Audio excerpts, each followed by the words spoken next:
Thousands of visitors per day, 10,000 staff and adult leaders, 30,000 Boy Scouts. This is the Boy Scouts of America 2001 National Jamboree.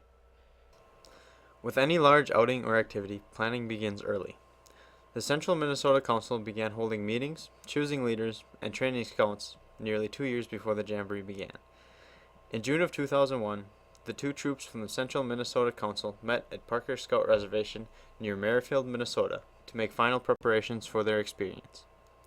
Each troop consisted of 36 Boy Scouts and 4 adult leaders. One of these troops, number 1417, included 9 Boy Scouts and 2 adult leaders from Boy Scout Troop number 68 of Melrose, Minnesota. Brad Schulzenberg, Jacob Ellering, Jonathan Walbeck, Chris Klemke, Nathan Ellering, Jeremy Lang, Mike Linneman, Nick Schwieters, and Ben Reeder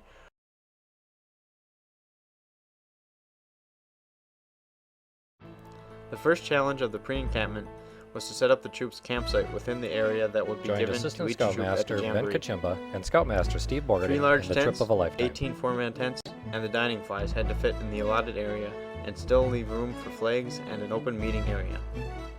Once the camp was completed, the troops held training sessions and informational meetings. Each troop was made up of 4 patrols of 8 scouts. Through these patrols, meals would be cooked and eaten, duties would be assigned, the general learning of the troop would be conducted. The patrols of Troop 1417 were the Smurf Patrol, the Big Dragons Patrol, the Bulldog Patrol, and the Lightning Patrol. Once camp was prepared and meals were eaten, it was time to erect the gateway, which would mark the entrance to the camps of Troops 1417 and 1418. During the previous months, scouts from both troops had worked hard designing and painting the various portions of the gateway. This would be the first time in which all the pieces would finally be combined into one large unit. The legend of Paul Bunyan was chosen as the theme for the troops. Paul stood guard on one side, while Babe the Blue Ox watched over the other. Each scout signed his name to the center portion of the gateway, adding a final personal touch. All too soon the pre-encampment was over. Time for the Jamboree had arrived. Both troops arrived at the Ogilvie High School on July 17, 2001 for a lock-in the night before the buses would leave for the Jamboree. It was the last chance to check over gear and send parents home for any missing or forgotten items. Following another short informational meeting, the pool was opened and swim tests were conducted. The gym was also open for activities. After a late night snack, many of the scouts stayed up watching videos, playing cards, and getting to know each other a little better. Everyone awoke early the following morning, packed their gear, and waited for the buses to arrive. It did not take long for the troops to pack the charter buses and pick their seats. Lunches were eaten at stops along the way. It was like an invasion each time 81 scouts and leaders in full dress uniform arrived at a rest stop. Meals were conducted in an orderly fashion. Everyone enjoyed the food and time off the bus, but all too soon it was time to move on to the next stop. Our first night on the road was spent at Christ the King Lutheran Church in South Bend, Indiana. After eating a mountain of pizza and drinking gallons of Kool-Aid, the cards came out and some books were read. Then it was time for a good night's rest. The scouts awoke early and ready to begin the day on July 20th. After a quick breakfast, it was time to get on the bus again. Our first tour stop of the trip, the Rock and Roll Hall of Fame in Cleveland, Ohio. We arrived early enough to eat lunch, enjoy the view, and take a few photographs before going into the Hall of Fame. Cameras are not allowed inside, so we were only able to snap a couple of shots from the lobby. Both scouts and adult leaders found plenty to see in the museum. That night we stayed at the YMCA in Roaring Springs, Pennsylvania. After dropping off our gear, we gathered the troops, took a short walk, and were treated by the family of one of the committee members to a fantastic chicken dinner with all the trimmings. After supper, we checked out the town and discovered some cool buildings, and a central park which had a great fountain. As evening set upon us, we filled our canteens with some of the purest spring water in the country and headed back to the YMCA.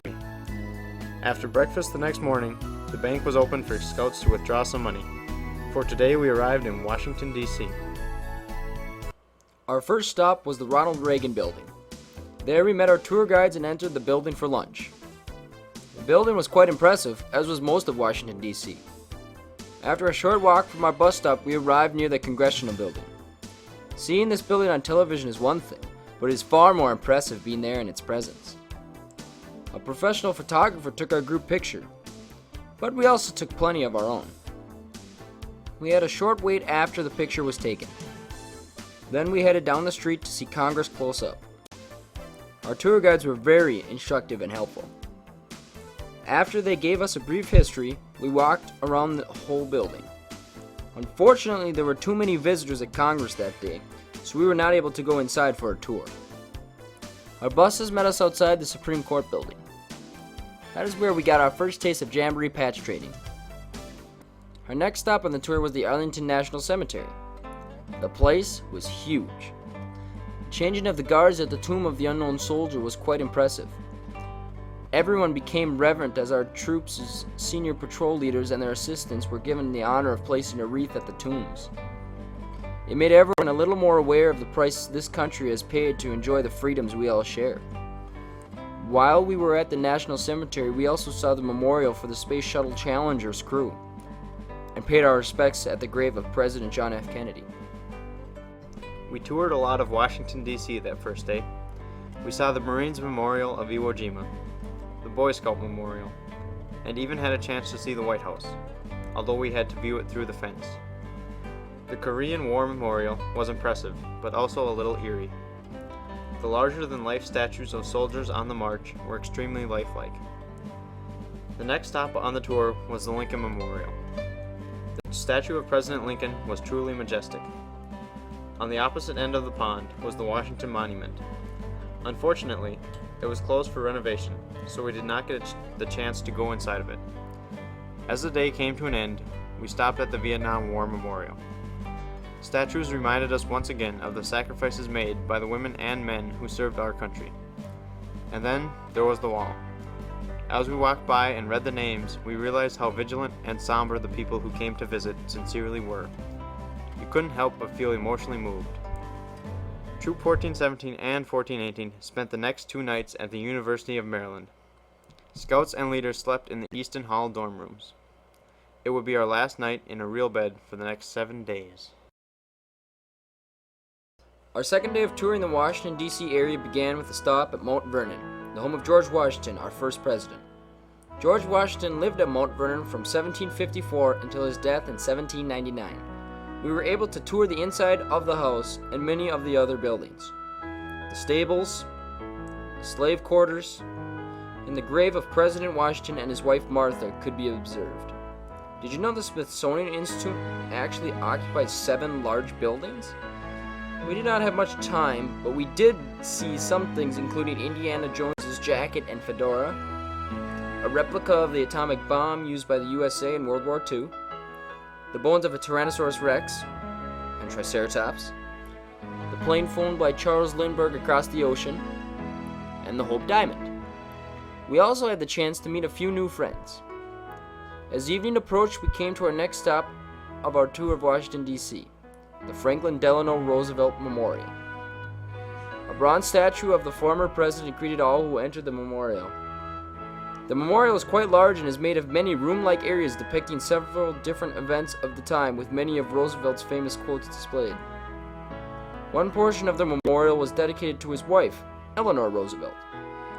The memorial ended with a magnificent waterfall display. We could have used another 30 minutes to see everything at the Roosevelt Memorial, but we had one more sight to see, the Thomas Jefferson Memorial. Twilight had fallen as we arrived. The building was brightly lit as we walked around the giant, imposing figure of Thomas Jefferson. Several of his most inspiring writings were embossed into the walls of the memorial. Thus, our tour of our nation's capital ended. The next day would be the start of the 2001 National Jamboree.